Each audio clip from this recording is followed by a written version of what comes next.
Локалната власт деновиве добила информации од концесионерот на градскиот пливачки базен дека се при крај подготовките за отворање на новата капачка сезона. Доколку временските услови дозволат најдоцна до среда, 22 јуни, годинава се очекува базенот да биде отворен за посетителите, кои како единствено место за разладување во градот го имаат токму овој објект.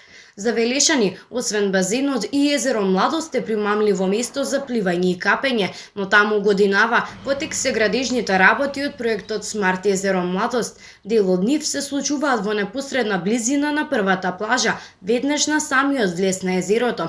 Таа до минатата година беше многу посетувана за капење и пливање. До лани, постојаните анализи на примероци од вода покажуваат дека само овие две места, градскиот базен и езерото Младост, се безбедни за пливање и капење на граѓаните.